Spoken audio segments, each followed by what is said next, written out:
Welcome, fellow Jedi.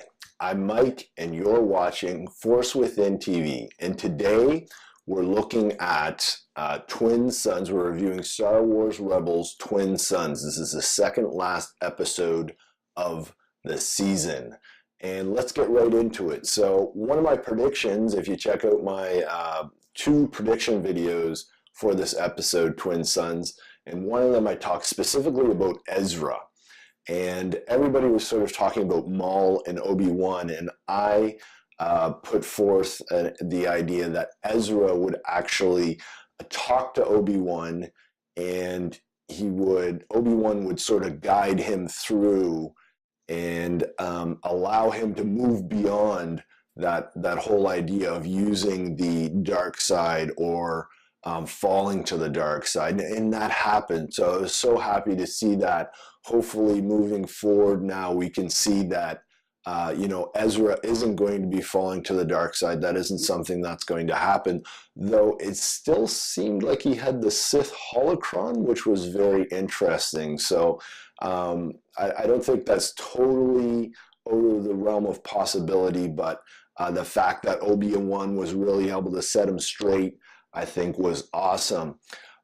Number two, there was one point Obi-Wan said, you're not supposed to be here. You're in the wrong place. And I just thought that was very interesting that they ended up putting that in there, because it kind of acknowledged the fact that, this wasn't part of the original trilogy, right? This idea that Obi-Wan had met Ezra, it's sort of out of the realm of what we might think of as part of the original trilogy. So I just thought it was an interesting acknowledgement that Maul had sort of thrown things off when he came back. And now in this episode, we're sort of putting things right. So I think the big thing, and I've seen some rage on the internet already about this, is the fight scene. So it was sort of a samurai scene. I believe it harkens back to the Seven Samurai. If I'm getting that wrong, comment below. The rage, I think, is generated from the fact that it's such a short scene. And, I thought it worked. It didn't have to be a massive scene. If it was a big fight scene and we had Obi-Wan, dancing around, and it just wouldn't tie in very well with A New Hope, right? So I thought they did a great job with it. I thought Maul's last words were awesome. That the Chosen One was going to avenge them. That was just great. And, I also thought that the big mistake with that is they marketed this as Obi-Wan versus Maul, right? That's what we were seeing. That's what we were expecting. And, coming back to my prediction again, I was sort of thinking, like, how is Ezra going to fit into this? And I think in this episode, we really see how Maul is just he's a way to develop Ezra's character. I'm saying this arc of Ezra's character falling, almost falling to the dark side, but overcoming that.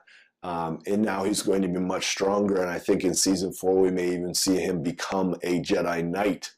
So definitely interesting. But I think that internet rage is coming from the marketing side of things, where it was, people were billing it as this big showdown between Obi-Wan and Maul, where really this episode is about the character development of Ezra. Right? That's really what it comes down to. So please check out my 0-hour predictions. I should have another video coming out as well about the trailer and making some other predictions.